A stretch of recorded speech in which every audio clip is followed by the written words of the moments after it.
ഈ കാണുന്ന spray mop ഉണ്ടല്ലോ, ഒട്ടും ക്വാളിറ്റി ഇല്ലാത്തൊരു സാധനം കേട്ടോ. എന്നിട്ടും ഞാനിത് വീണ്ടാമതും വാങ്ങണം എന്നുണ്ടെങ്കിൽ അതിനെന്തെങ്കിലും ഒരു കാരണം ഉണ്ടാകുമല്ലോ അല്ലേ.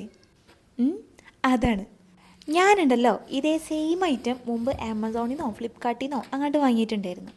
അന്ന് ഞാനതിൻ്റെ വീഡിയോ ഇട്ടപ്പോൾ തന്നെ അതിൻ്റെ താഴെ കുറേ കമൻറ്റ്സ് വരുന്നുണ്ടായിരുന്നു, ഇത് കാണുന്ന പോലെ ഒന്നല്ല, പെട്ടെന്ന് കേടാവും എന്ന് പറഞ്ഞിട്ട്. എൻ്റെ പ്രൊഡക്റ്റ് അങ്ങനെ ഇങ്ങനെയൊന്നും കേടായി പോകില്ല എന്നുള്ളൊരു അപാര കോൺഫിഡൻസ് എനിക്കുണ്ടായിരുന്നെങ്കിലും കൃത്യം 3 മാസം ആകുമ്പോഴേക്കിനും അതിൻ്റെ പണിക്കുറ്റം തീർന്നു. പക്ഷേ ആ ഒരു 3 മാസം കൊണ്ട് ഞാനിതിൻ്റെ ഫാനായി പോയിട്ടോ. കാരണം എന്താണെന്ന് വെച്ച് കഴിഞ്ഞാൽ എനിക്ക് തുടക്കുന്ന പരിപാടി ഭയങ്കര മടിയുള്ള കൂട്ടത്തിലാണ്. അതിൻ്റെ കൂടെ പിള്ളേഴ്സും കൂടെ ഉള്ള വീടായതുകൊണ്ട് പിന്നെ പറയേ വേണ്ട. സാധാ മോപ്പാണെങ്കിൽ എടുക്കണം, മുക്കണം, പിഴിയണം, തുടക്കണം പണിയാണ്. ഇതാവുമ്പോൾ ജസ്റ്റ് ഒന്ന് സ്പ്രേ ചെയ്യുക, തുടക്കുക, സിമ്പിൾ.